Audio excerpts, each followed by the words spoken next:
धन और ज्ञान कैसे बढ़ाएं बोधि इंस्पिरेशन चैनल में आपका स्वागत है। प्रस्तावना।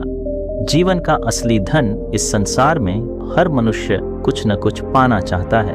कोई सम्मान चाहता है, कोई सुख, कोई शांति और अधिकांश लोग धन। पर बहुत कम लोग ये समझ पाते हैं कि धन और ज्ञान एक दूसरे के विरोधी नहीं बल्कि एक दूसरे के पूरक हैं। ज्ञान बिना धन के अधूरा रह जाता है और धन बिना ज्ञान के भटक जाता है। यह कहानी उसी सत्य की खोज है। यह कहानी है अर्जुन की, एक साधारण गांव के लड़के की, जिसने यह जाना कि धन कैसे बढ़ाया जाता है और ज्ञान कैसे जीवन को दिशा देता है। अध्याय 1, मिट्टी से उठे सपने। अर्जुन का जन्म मध्य भारत के एक छोटे से गांव में हुआ था। चारों ओर खेत, कच्चे रास्ते और सीमित संसाधन। उसके पिता रामदास किसान थे, मेहनती, ईमानदार पर आर्थिक रूप से संघर्षरत। माँ सीता देवी पढ़ी लिखी नहीं थीं, पर जीवन की गहरी समझ रखती थीं। घर में कभी पैसों की भरमार नहीं रही, पर संस्कारों की कमी भी नहीं थी। अर्जुन बचपन से ही सवाल पूछता था। वह देखता कि उसके पिता दिन रात मेहनत करते, फिर भी कर्ज बना रहता। वहीं कुछ लोग कम मेहनत में भी आराम से जीवन जीते थे। ये असमानता उसके मन में प्रश्न बनकर उभरती रहती। अध्याय 2, पहला टकराव। हकीकत से जब अर्जुन 10वीं कक्षा में पहुंचा तब उसे पहली बार पैसों की असली कीमत समझ आई। पिता की फसल खराब हो गई और घर में आर्थिक संकट आ गया। अर्जुन ने पहली बार माँ की आंखों में चिंता देखी। उसी दिन उसने ठान लिया, उसे केवल नौकरी नहीं बल्कि समझ चाहिए। वह समझना चाहता था कि पैसा आता कहाँ से है, जाता कहाँ है और कुछ लोग इसे संभाल क्यों लेते हैं जबकि कुछ नहीं। अध्याय 3, किताब जिसने सोच बदल दी। गांव के छोटे से पुस्तकालय में एक दिन अर्जुन को एक पुरानी धूल से ढकी किताब मिली, जीवन और अर्थ। उस किताब की एक पंक्ति ने उसे भीतर तक झकझोर दिया। धन कमाने से पहले धन को समझना सीखो और ज्ञान पाने से पहले स्वयं को। ये पंक्ति उसके मन में घर कर गई। उसने नियमित रूप से पढ़ना शुरू किया।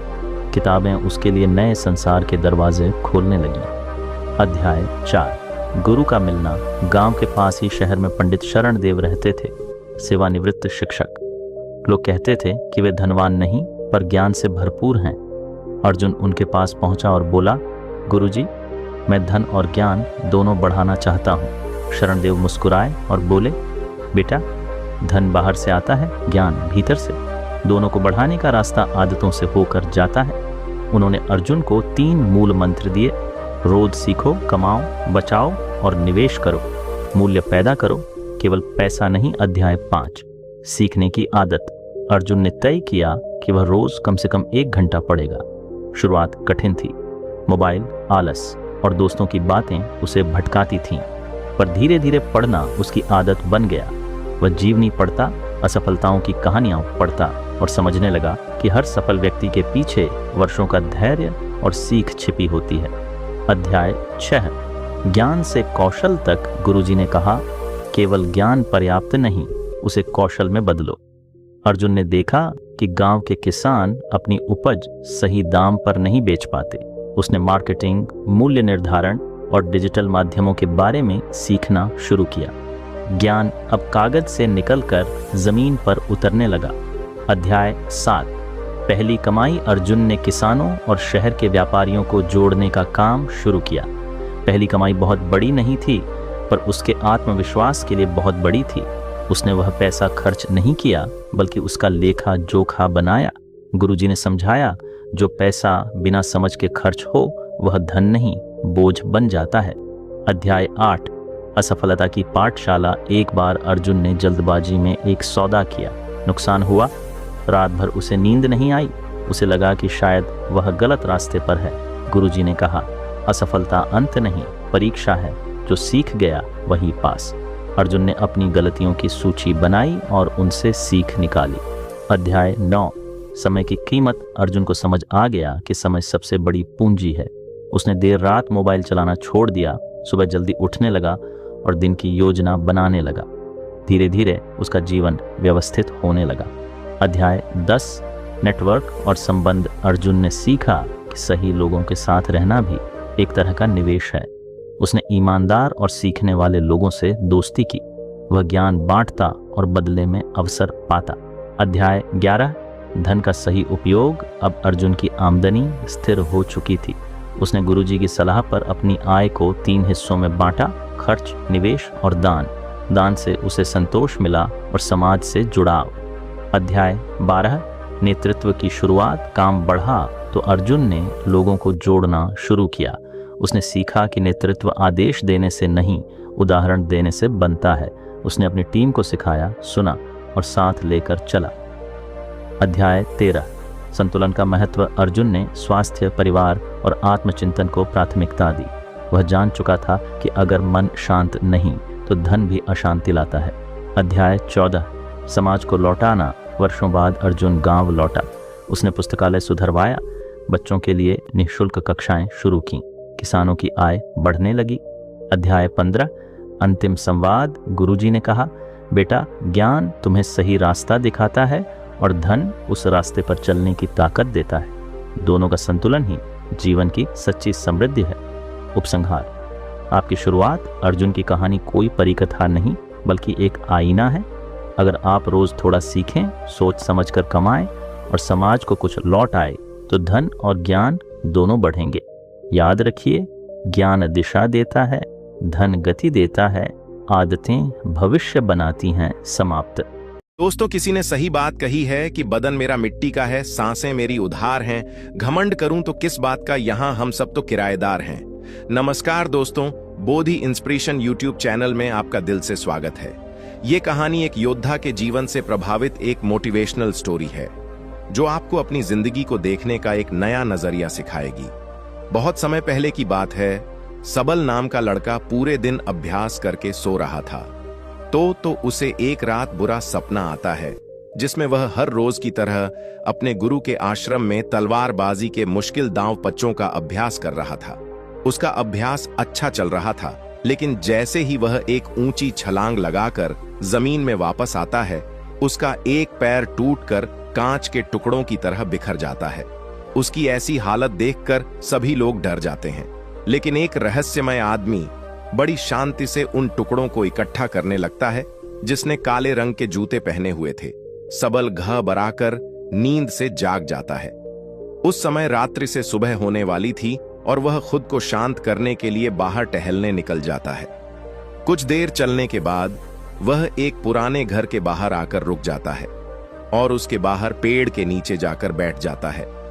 तभी एक बूढ़ा आदमी उस घर से बाहर निकलता है जिसने बिल्कुल वैसे ही जूते पहन रखे थे जैसे सबल ने अपने सपने में देखे थे। सबल उस बूढ़े आदमी से कहता है कि तुम्हारे पैरों में अलग अलग जूते हैं। तो जवाब में वह आदमी कहता है कि इसमें से एक जूता नया है और दूसरा पुराना। फिर सबल वहां से उठकर जाने लगता है और वह आदमी वहीं पर बैठ जाता है। लेकिन जब अगले ही पल सबल पीछे मुड़कर उस आदमी को देखता है तो वह आदमी उस घर की छत पर पहुंच चुका था, जो कि आश्चर्यचकित कर देने वाली बात थी, क्योंकि एक बूढ़े आदमी के लिए बिना किसी सहारे के इतनी जल्दी छत पर पहुंच जाना असंभव बात थी। सबल उस बूढ़े आदमी से पूछे कि उसने ऐसा कैसे किया, लेकिन वह आदमी रहस्यमय ढंग से चुपचाप उसकी ओर देखता रहता है। तो सबल वहां से चला जाता है। फिर सबल आश्रम के अभ्यास मैदान में तलवारबाजी का अभ्यास करने जाता है। सबल अपने आश्रम का सर्वश्रेष्ठ तलवारबाज था, लेकिन वह अपने प्रदर्शन से संतुष्ट नहीं था। वह खुद को दूसरों से बेहतर समझता था, इसीलिए वह थोड़ा घमंडी भी था। अपने आप को सबसे श्रेष्ठ साबित करने के लिए वह तलवारबाजी पर ऐसे ऐसे प्रयोग करता था जो कि बहुत ही मुश्किल और खतरनाक थे। ऐसे प्रयोग करके वह सर्वश्रेष्ठ तलवारबाज बनना चाहता था, क्योंकि तलवारबाजी के क्षेत्र में ऐसे प्रयोग और अभ्यास आज तक किसी ने नहीं किए थे। लेकिन उन अभ्यास को वह कर नहीं पा रहा था और बार बार जमीन पर गिर जाता था। उसके गुरु को यह सब जानलेवा सबल का अभ्यास पागलपन लगते थे। वह उससे कहते हैं कि तुम एक बेहतरीन योद्धा हो, लेकिन तलवार के इन अभ्यास को कर पाना संभव नहीं है, क्योंकि इसके लिए असाधारण ताकत, अचूक तकनीक और निडरता की जरूरत है, और अगर तुमसे जरा सी भी गलती हुई तो तुम बुरी तरह घायल हो सकते हो या फिर तुम्हारी जान भी जा सकती है। गुरु की बातें सबल को दुखी कर देती हैं। उसे इन विशेष अभ्यास को करने के लिए विशेष प्रशिक्षण की जरूरत थी, तो वह मदद मांगने वह उस बूढ़े आदमी के पास चला जाता है। सबल उससे पूछता है कि आप पल झपकते ही उस ऊंची दीवार पर उस दिन कैसे चढ़ गए थे, क्योंकि मैं खुद एक योद्धा हूं और मैं अच्छी तरह यह जानता हूं कि कोई भी योद्धा ऐसा नहीं कर सकता। वह आदमी सबल से कहता है, उसे समझने के लिए अभी तुम बहुत कमजोर हो और तुम्हें बहुत कुछ सीखने की जरूरत है। लेकिन सबल को अपने अभ्यास और ज्ञान पर बहुत घमंड था, इसीलिए वह कहता है कि मुझे हर चीज की जानकारी है और तुम मुझसे कोई भी सवाल पूछ सकते हो। तो वह बूढ़ा आदमी उससे पूछता है कि क्या तुम खुश हो। सबल को यह प्रश्न बेमतलब लगता है, लेकिन फिर भी वह कहता है कि मेरे पिता के पास बहुत सारा धन है, मैं पढ़ाई में भी अच्छा हूं, मेरे अच्छे मित्र हैं, मैं देखने में भी सुंदर हूं और लड़कियां मुझे पाने के लिए मरती हैं। जवाब में वह बूढ़ा आदमी कहता है कि अगर तुम्हारे पास सब कुछ है तो फिर तुम रात में सो क्यों नहीं पाते? तुम कल भी रात्रि के अंतिम प्रहर में मेरे पास आए थे और आज भी तुम रात्रि के अंतिम प्रहर में ही आए हो। उस बूढ़े व्यक्ति की रहस्यमय बातें सुनकर सबल उसकी तुलना दुनिया के महान दार्शनिकों से करने लगता है और उसे दार्शनिक बाबा के नाम से ही बुलाने लगता है। उसके बाद वह आदमी पूछता है कि अगर तुम देश के सर्वश्रेष्ठ तलवारबाज की प्रतियोगिता का हिस्सा न होते तो तुम क्या कर रहे होते? यह प्रश्न सबल को अंदर से हिलाकर रख देता है, क्योंकि उसने सर्वश्रेष्ठ तलवारबाज बनने के अलावा और कुछ भी नहीं सोचा था। पर उस बूढ़े आदमी ने यह सवाल पूछा, क्यों? सबल को लगता है कि वह आदमी सनकी है, इसीलिए वह घबराकर वहां से चला जाता है और उसे भूलने का प्रयास करने लगता है। अपनी रोजमर्रा की जिंदगी की तरह वह दोस्तों के साथ मजे करता है, नशा करता है और लड़कियों को आकर्षित करके उनके साथ समय बिताता है। पर इसी दौरान अचानक सिर्फ एक पल के लिए वह दार्शनिक बाबा उसके सामने आ जाता है, जो एक इशारा था कि सबल अपनी हरकतें सुधारे। तो सबल दार्शनिक बाबा से मिलने उसके पास चला जाता है। उन दोनों में थोड़ी बातचीत के बाद ज्योति नाम की लड़की खाना लेकर आती है, जो कि उस बूढ़े व्यक्ति की मनहे बोली बेटी थी। फिर वह दोनों खाना खाने लगते हैं तो सबल अपने मुंह में खाना ठोस नहीं लगता है और जल्दी जल्दी खाने लगता है। लेकिन दार्शनिक बाबा कहता है कि तुम्हें अपना खाना आराम से आनंद लेते हुए खाना चाहिए। वह कहता है कि तुम्हारे अंदर बहुत सी गलत आदतें हैं और अगर तुम मुझसे प्रशिक्षण लेना चाहते हो तो आज से ही तुम्हें मित्रों के साथ बेमतलब घूमना, नशा करना, मांस खाना, गलत काम बंद करना पड़ेगा। लेकिन सबल को अपने प्रशिक्षण और अभ्यास पर बहुत घमंड था, तो दार्शनिक बाबा उसे कुछ समय के लिए घुटने मोड़कर खड़े रहने के लिए कहता है। शीर्षक: डॉक्टर भीमराव अंबेडकर, संघर्ष से संविधान तक, 5000 प्लस शब्दों की प्रेरणादायक जीवन कथा। भूमिका: भारत का इतिहास केवल राजाओं, युद्धों और सत्ता परिवर्तन की कथा नहीं है, बल्कि यह उन महान व्यक्तियों की कहानी भी है जिन्होंने समाज की जड़ता को तोड़ा और इंसान को इंसान समझने की नींव रखी। डॉक्टर भीमराव रामजी अंबेडकर ऐसे ही युग पुरुष थे। उनका जीवन संघर्ष, अपमान, ज्ञान, विद्रोह और करुणा का अद्भुत संगम था। वे न केवल भारतीय संविधान के निर्माता थे, बल्कि सामाजिक क्रांति के ऐसे शिल्पकार थे जिन्होंने करोड़ों शोषित, वंचित लोगों को आत्मसम्मान के साथ जीने की दिशा दी।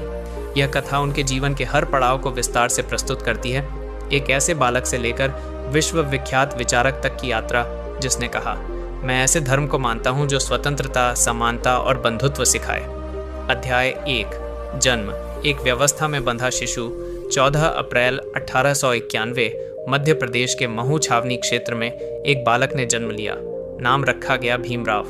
पिता रामजी मालोजी सकपाल ब्रिटिश सेना में सूबेदार थे और माता भीमाबाई धार्मिक, सरल स्वभाव की महिला थीं। परिवार महार समुदाय से था, जिसे तत्कालीन समाज में अछूत कहा जाता था। जन्म के साथ ही भीमराव पर सामाजिक बंधन लाद दिए गए, मानो उनकी नियति पहले से लिख दी गई हो। अध्याय 2: बचपन, प्यास, अपमान और मौन प्रश्न। भीमराव का बचपन कठिनाइयों से भरा था। स्कूल में उन्हें कक्षा के बाहर बैठाया जाता। स्लेट कलम छूने से पहले भी अनुमति लेनी पड़ती। पानी पीना सबसे बड़ा संकट था। वे स्वयं नल या घड़े को नहीं छू सकते थे। किसी ऊंची जाति के व्यक्ति के आने तक इंतजार करना पड़ता। एक बार यात्रा में पानी न मिलने से वे और उनके भाई बहन घंटों तड़पते रहे। ये केवल प्यास नहीं थी, ये व्यवस्था की क्रूरता थी जिसने एक बच्चे के मन में प्रश्न बो दिया, क्या इंसान की कीमत जाति से तय होती है? अध्याय 3, पिता की सीख, शिक्षा ही मुक्ति। रामजी मालोजी ने बेटे को हार न मानने की सीख दी। वे कबीर और बुद्ध के विचारों से प्रभावित थे। उन्होंने भीमराव को पढ़ने के लिए प्रेरित किया, चाहे परिस्थितियां कितनी भी कठिन क्यों न हो। मां के असमय निधन ने भीमराव को भीतर से तोड़ा, पर पढ़ाई उनका सहारा बनी। अध्याय 4, पहली ऐतिहासिक उपलब्धि। 1907 में भीमराव ने एल्फिंस्टन हाई स्कूल से मैट्रिक परीक्षा पास की। यह दलित समाज के लिए ऐतिहासिक क्षण था।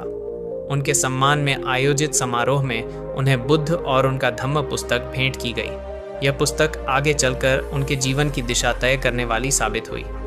अध्याय 5, कॉलेज जीवन और सामाजिक चेतना।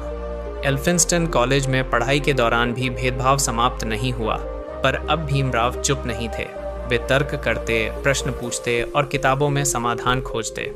1912 में उन्होंने स्नातक की डिग्री प्राप्त की। अध्याय 6, बड़ौदा छात्रवृत्ति और अमेरिका की उड़ान। बड़ौदा के महाराजा सयाजीराव गायकवाड़ ने उनकी प्रतिभा को पहचाना और उच्च शिक्षा के लिए छात्रवृत्ति दी। 1913 में भीमराव अमेरिका के कोलंबिया विश्वविद्यालय पहुंचे। वहां पहली बार उन्होंने बिना जातिगत भेदभाव के जीवन जिया। यह अनुभव उनके लिए मुक्ति जैसा था। अध्याय 7, कोलंबिया विश्वविद्यालय, विचारों का विस्तार। अमेरिका में उन्होंने अर्थशास्त्र, समाजशास्त्र, इतिहास और राजनीति विज्ञान का गहन अध्ययन किया। उनके प्रोफेसर जॉन डेवी के विचारों ने उन्हें लोकतंत्र और समानता की गहरी समझ दी। उन्होंने शोध लिखा, भारत में जाति व्यवस्था और ब्रिटिश भारत में प्रांतीय वित्त। अध्याय 8, लंदन, कानून और अर्थशास्त्र की साधना। अमेरिका के बाद वे लंदन स्कूल ऑफ इकोनॉमिक्स गए। आर्थिक कारणों से पढ़ाई बीच में छूटी, पर उन्होंने हार नहीं मानी। बाद में लौटकर पीएचडी और बैरिस्टर की डिग्री प्राप्त की। अध्याय 9, भारत वापसी, कड़वी सच्चाई। भारत लौटने पर उन्हें बड़ौदा में नौकरी मिली, पर रहने की जगह तक नहीं। होटल, धर्मशाला, सब जगह अपमान मिला। उन्होंने समझा कि डिग्रियां सामाजिक सम्मान की गारंटी नहीं देती। अध्याय 10, लेखन और पत्रकारिता। आवाज का निर्माण। उन्होंने मूक नायक और बहिष्कृत भारत जैसे पत्र निकाले। इनके माध्यम से उन्होंने दलितों की पीड़ा, अधिकार और चेतना को शब्द दिए। अध्याय 11, महाड़ सत्याग्रह, पानी पर अधिकार। 1927 में महाड़ सत्याग्रह हुआ। सार्वजनिक तालाब से पानी पीने का अधिकार मांगा गया। यह केवल पानी नहीं, समानता की मांग थी। इसके बाद मनुस्मृति दहन हुआ, अन्यायपूर्ण ग्रंथ के प्रतीकात्मक विरोध के रूप में। अध्याय 12, शिक्षा, संगठन, संघर्ष। अंबेडकर का नारा था, शिक्षित बनो, संगठित रहो, संघर्ष करो। उन्होंने स्कूल, कॉलेज और संगठन बनाए। वे मानते थे कि राजनीतिक स्वतंत्रता तब तक अधूरी है जब तक सामाजिक समानता न हो। अध्याय 13, गोलमेज सम्मेलन और पूना पैक्ट। ब्रिटिश सरकार के गोलमेज सम्मेलनों में उन्होंने दलितों के लिए पृथक निर्वाचन की मांग रखी। पूना पैक्ट के माध्यम से समझौता हुआ। यह निर्णय कठिन था, पर दीर्घकालिक हित को ध्यान में रखकर लिया गया। अध्याय 14, संविधान सभा। इतिहास का सबसे बड़ा दायित्व। स्वतंत्र भारत में उन्हें संविधान की प्रारूप समिति का अध्यक्ष बनाया गया। उन्होंने विश्व के अनेक संविधानों का अध्ययन कर भारत के लिए न्यायपूर्ण लोकतांत्रिक संविधान तैयार किया। अध्याय 15, मौलिक अधिकार और सामाजिक न्याय। संविधान में समानता का अधिकार, अस्पृश्यता का उन्मूलन, धर्मनिरपेक्षता और आरक्षण जैसी व्यवस्थाएं शामिल की गईं। वे मानते थे कि आरक्षण स्थायी समाधान नहीं, बल्कि समान अवसर तक पहुंचने का साधन है। अध्याय 16, कानून मंत्री और हिंदू कोड बिल। कानून मंत्री के रूप में उन्होंने महिलाओं को समान अधिकार देने के लिए हिंदू कोड बिल प्रस्तुत किया। विरोध के कारण बिल अटका तो उन्होंने पद से इस्तीफा दे दिया। सिद्धांतों से समझौता नहीं किया। अध्याय 17, बौद्ध धम्म आध्यात्मिक क्रांति। 1956 में नागपुर में उन्होंने बौद्ध धर्म ग्रहण किया। यह केवल धर्म परिवर्तन नहीं, बल्कि सामाजिक मुक्ति की घोषणा थी। लाखों लोगों ने उनके साथ दीक्षा ली। अध्याय 18, अंतिम दिन और अमर विरासत। 6 दिसंबर 1956 को उनका निधन हुआ, पर उनके विचार आज भी जीवित हैं। संविधान, शिक्षा, समानता और मानव अधिकारों में। उपसंहार। डॉक्टर भीमराव अंबेडकर का जीवन हमें सिखाता है कि ज्ञान सबसे बड़ा हथियार है और आत्मसम्मान सबसे बड़ी शक्ति। वे केवल एक व्यक्ति नहीं, एक विचार हैं जो हर उस इंसान को प्रेरित करता है जो न्याय और समानता का सपना देखता है।